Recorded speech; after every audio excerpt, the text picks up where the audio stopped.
The movies of Pixar are very well regarded, but sometimes I don't think we give enough attention to the villains that are in those movies. They're not quite as memorable as some of the regular Disney animated villains. And so, I thought let's just take a few minutes and try to rank them. Let's rank them from best to worst. Now, you might look at this list and think maybe there's somebody on there that's not a villain, or maybe there's somebody that should be on there that is a villain, that you think is a villain that's not on there. And I'm happy to hear those in the comments. But, they're a lot more conflicted than, say, the regular Disney, like the Ursulas and stuff, right? Pure evil. Those kind of taper off with the Pixar movies. But let's just get into it. Because this first guy is definitely a villain guy. This first child, Sid from Toy Story, he is a great starting off point. I think that he is, ultimately a child, though.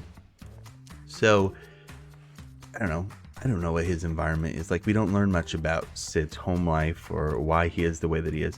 I can't imagine this kid has a very an easy life. It's probably one of those things, the more you think about it, the more you look into it, the sadder it would become. But when it comes to the toys, I think that he is a great villain for them to go up against. I think I'm going to put Sid in A tier. Yeah, I don't quite want to go all the way up. I don't think he's quite legendary. He doesn't have that special something that might do that, but I do think he is really good.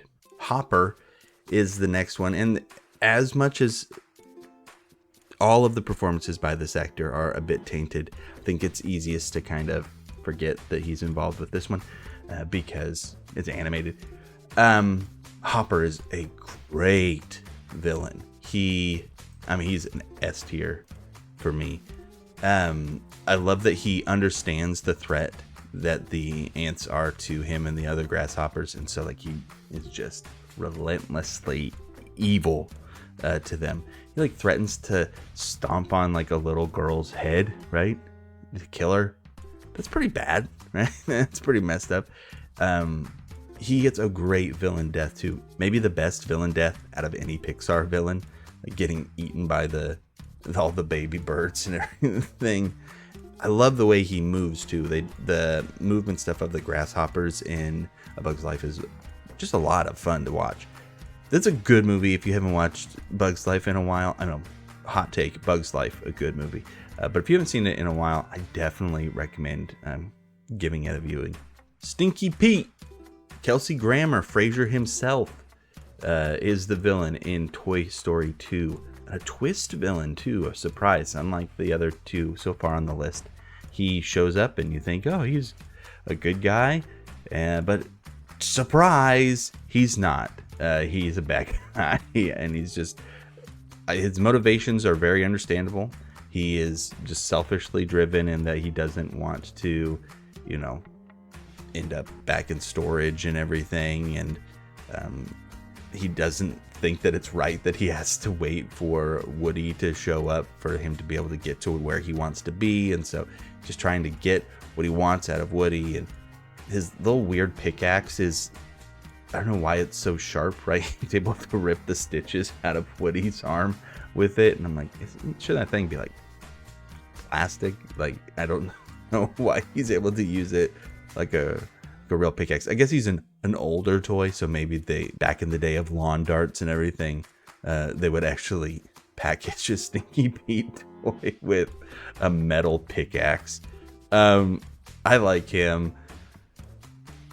I think he's gonna be an A tier. I'm gonna put him. Yeah, he's not quite as twisted and stuff as Sid is with his Frankenstein creations and everything. So I think A tier below Sid is a good place for him. And the strength of these movies just keeps coming with Randall, Monsters Inc., another fantastic movie. Woo, man, early Pixar really was just so good. Randall has a great design, great voice with Steve Buscemi. Now you might be able to say like, well, he's not actually the villain, which is fair. But I think that because he is the villainous figure the entire movie, and just because he's not the absolute one in charge, I felt comfortable keeping him on the list and not feeling like he needs to get put on some sidekick list or anything. The fact that he's invisible, like he can turn invisible, is awesome. Randall is one of the reasons why, Monsters University is just kind of like whatever for me, because they make you feel bad for Randall. And it's like Mike and Sully's fault that he's like ends up turning into a bad guy. And I don't know, even as like realistic or whatever as that might be, I don't know how much I like that, but I do really, really like him in the first one. Again, people who are wanting to treat children in a way where like they're putting them in danger and like actually wish to harm kids show a ruthlessness that I think is missing from children's movies at some points. Like I really feel like if there's kids in a movie and it's like this, it's good to know that they're in danger. I think I'm going to put Randall above Stinky Pete. Henry J. Waternoose the Third, Mr. Waternoose from Monsters Inc. He's the big bad, right? He's the surprise, another twist ending, and I think that he is great at that. But I don't know. Again, he does hope to harm children. Like, I'll kidnap 1,000 children before I let this company die. He's got a lot of good lines, and I love his design. It works as both like a comforting father figure like he is earlier in the movie, but then it also works really well when he is a threat, and you can see how he actually is a threat for Sully physically. I love it when he's running down the hall and then he like slides and half runs up the wall when he's chasing after them. Just so cool. He's got his cool little bow tie and everything. But again, he shows up halfway through whatever. I'll put him B tier. I really like him, but I kind of like his character even more so when he was a good guy. Now we get to my favorite Pixar movie, The Incredibles. Syndrome is obviously going to be an S tier, and I think I might put him. I still probably going to put him below Hopper though, because Hopper's just flat out evil and scary. But Syndrome does all the things that I've said I like so far. He's got a clear motivation that you can understand, right? He doesn't care about putting children in harm's way. He's an actual threat to our heroes and everything, and so I think that he's just so good, very well acted by Jason Lee, and the fact that he just like goes around killing superheroes and stuff, it's like, yeah, this guy means business. Now, as much as I would like to put Chick Hicks high on the list just because the fact he's voiced by Michael Keaton, I cannot allow myself to do that. He's one where I'm almost like, is he even the villain? Like, is there a villain in the first Cars movie? Isn't the villain Lightning McQueen's hubris, which he must overcome to become a decent human being? But I thought I'd put him on the list anyway. I think Chick Hicks is a D tier. Is that as low as I want to go? D tier. Yeah. I do like when he goes, anyway, that's about all I got to say about it. Jonah Robert Skinner, who I almost forgot to put on the list, is the bad guy in Ratatouille. Like, at first, you're like, well, is he really that bad? Because he's just trying to run this restaurant and everything, and he doesn't want there to be rats in the restaurant. And I'm like, that seems reasonable. But then he, like, finds out that he shouldn't be the boss of the restaurant anymore, and so he's hiding that information. And then you're like, okay, yeah, he's a bad guy. But I don't know, he seems pretty reasonable outside of that. I'm going to put him in C tier. Great design. I didn't realize he was voiced by Ian Holm. Bilbo Baggins, the first Bilbo Baggins. Ash the robot from Alien. So that was kind of cool to find out. Otto from WALL-E. Simply following his programming to its logical conclusion. I don't know, guys. think it's like a C. Like, he's obviously evil, like bad. I'll go C tier, but top a C tier on that one. Also, like, not a lot of interactions between our main character and Otto. Dealing more with the captain and everything, which is, again, fitting for the movie. Not to say bad or detriment to the movie, but memorable in and of itself. No, not really a ton. Charles F Muntz, who is, I've always been like, how is he still alive? Like, he was an adult when Carl was a child, and then now he seems to be almost just the same age. Again, did he find some like eternal youth stuff, or is he just maybe probably not as old as I thought he was, or maybe he's just in his 90s and he's just doing great, just kicking it. He, again, for me, not the thing I think of when I think about Up. Whenever anybody thinks about Up, the first thing they always bring up is the beginning of the movie, in which case, like, he's not a villain at all. He's only involved like kind of in the background, like as a motivation for our two lovebirds to get together. He does treat Doug poorly, which makes you not like him. He wants to get Kevin, the bird, which is against what our heroes want. But I don't know. This is for me kind of like Pixar is slipping already in the villain department. They will have a couple good ones still, but this is no Hopper, right? This is no Sid. So, Mr. Muntz, you're gonna go. Put you in C tier. Put you. And I'll put him a little higher because, it is one of those situations where it's like, my hero is actually bad.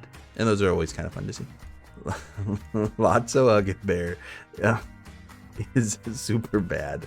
I love Lotso as a villain. If not only for the ending, he gets saved by Woody and everything, and then he's just like, "See you later, cowboy." And he just is like, I just think it's so funny that he's just like completely irredeemable. You're like, oh, this is his chance to become like good, but he's just like, nope, and he pretty much flips him the bird as he's running off. And it's just so funny to me. I love it. I'm going to put him in S tier. Lots of Huggin Bear. He's great. Sir Miles Axlerod, the bad guy from Cars 2. Which, if you are an adult and have ever watched a spy movie or any kind of political thriller or anything, you're like, oh, that guy's bad from the very beginning. And why do we know that? Because he's rich. And the rich want to get richer, and they will blame Mater, pin crimes on him to get away with it, and I'm not okay with that. Also, this guy has an oil leaking problem, which the movie kind of plays up as like a wetting your pants situation, right? But then he does it in front of everybody and then tries to blame Mater. This guy is irredeemable. Clearly an S tier villain. No, not really. He is, I don't know, again, not memorable at all. If I hadn't shown you, if you hadn't seen this picture of him here, and I had said, I had a lineup of cars, and I was like, okay, which one is Sir Miles Axlerod, the bad guy from Cars 2? Would you have been able to pick him out of the lineup? I wouldn't have. I'm going to put him in D tier. He can go above Chick Hicks because he's at least trying to kill people, which is more evil. Next up, we have Mordi from the movie Brave. A big, scary demon bear that has a great design, like with spears sticking out of his back. This thing like eats the dad's leg and everything. That's pretty cool. Yeah, it's big and scary. It doesn't need to be that complex. Like, threats don't always have to be complex emotionally. The aliens from Alien are not that complex. Great villains. I'm going to put him in a B tier. I'm going to put him below Mr. Waternoose, though, because you got to love that old Waternoose jump and growl. Hey, look at this. Ernesto de la Cruz from the movie Coco. Pixar showing that they can still make a really, really good villain. He's checking a lot of my villain boxes, right? He's got no problem putting a kid in mortal danger. So yeah. Plus, he was bad even before he was a skeleton and dead. Like, totally killed his best friend to just get famous. This guy is bad news, but a great villain. And definitely something that comes to mind when I think of the movie Coco, which I think, again, also shows how good a villain might be. So let's go ahead and put Ernesto de la Cruz up in... Do I want to go all the way to S? I don't think so. I can put him right there in A tier. I feel comfortable with that. Incredibles 2. How conflicted am I on this movie? The Screenslaver is the bad guy, another twist villain. Evelyn Deavor is the real bad guy. She is the real Screenslaver, right? And I don't know. It just... Incredibles 2 was so long coming that, like, when it finally came out, it couldn't be as good as I wanted it to be. But that doesn't necessarily mean that it is bad. But then Screenslaver is, again, not a big surprise, right? If you've watched a lot of movies or been watching movies for a while, you're like, oh, one of these two characters is definitely the bad guy. And then, oh, surprise, it is one of those two characters. It's almost more so a surprise that her brother is not the bad guy. She is pretty effective, though, as a villain in that she mind controls our main characters. And so it is kind of fun to see, Mr. and Mrs. Incredible doing bad stuff because they're mind controlled. But, like, there's not really any big emotional ties for her to be like going after them. It's just like her ideology and whatever. And as much as that might be understandable, it doesn't necessarily make somebody quite as interesting to watch personally for me. So I think that she's fine. And I'll put her in C tier. I'll put the Screenslaver right there. Little C tier. Now I'm about to be real mean to Gabby. And I need you to know that it isn't because I hate Gabby. But as a villain, she ain't doing anything for me. She doesn't do anything particularly evil. She becomes good and gets complete redemption. And it doesn't even feel like, I'm like, it's not fair that she's getting redemption. Like, she shouldn't get to do that. She was too mean to everybody. I'm like, no, it's fine. I'm happy for her even. So if I'm ranking her as a villain, she almost didn't even make it on the list. Pretty much just have her here so I can put somebody down in F tier. Again, not because I don't like Gabby as a character, but as a villain, for me, she's not doing it. Oh gosh. Okay, and then this guy's name I'm gonna butcher because I'm not gonna say it with any kind of an accent or anything. What is it? Ercole Visconti? Urkel, though. It sounds like when I say it with just my boring old American accent. He's Urkel. Did I do that? He is, I don't know. He's like a bully, but he's a real bad bully. He wants to kill our heroes, right? In the movie Luca, which if you haven't seen it, check it out. It's really good. But he's just more of an obstacle, right? He's not actively going against them. And so I don't really want to put him very high on the list. I'm going to go C tier again. One more C tier. It's going to be... I'm putting him down even lower. He's just mean. So that's why he ends up there. And lastly, I'm going to... Spoilers for Lightyear right here. If you haven't seen it, I'm going to do a little bit of spoiling. You can know that I will end up putting Zurg in B tier. And he's going to be B tier. I'll put him there first. I'll put him right there in the middle. And so that's the list. Here's my thought. Spoilers on Lightyear. I like Lightyear. I thought it was a fun movie. I totally called the twist on what was going on with Zurg. So much so that I leaned over to my buddy Tim during the movie and I was like, hey, guess what? Now, again, I'm not saying it's impressive to call a twist in a movie made for children, right? Because it's supposed to feel like kids movies have twists that introduce you to those kind of things that happen a lot in movies are fun. Like the kids can be surprised, but then they kind of learn how movies work and everything. So when you watch movies that are maybe more intense and are more adult, you can be like, oh, this is like that. And it helps you process it more. But anyway, the fact that Zurg is future Buzz who turned bad kind of makes him more interesting. It's definitely more interesting than if he had just turned out to be Buzz's dad, like it is implied in like the Toy Story movies and everything. So yeah, I don't know. He's a big scary robot, and that's pretty fun too. And he's not dead. So if they do make a Lightyear sequel, which I don't know if they will, that movie didn't make a ton of money, I'd be fine with it. I really did enjoy it again. But yeah, he's definitely just a kind of a B tier, middle of the road. And that is it. That is my Disney villain tier list. So let me know in the comments below. Did I forget anybody? Did I put anybody in a super wrong spot? I'm happy to hear your opinions and to discuss them with you down there as well. Thank you so much for watching. Thank you for liking, subscribing, and commenting on this video. Hope to see you next time when we put out another video on Saturday. Until then, take care.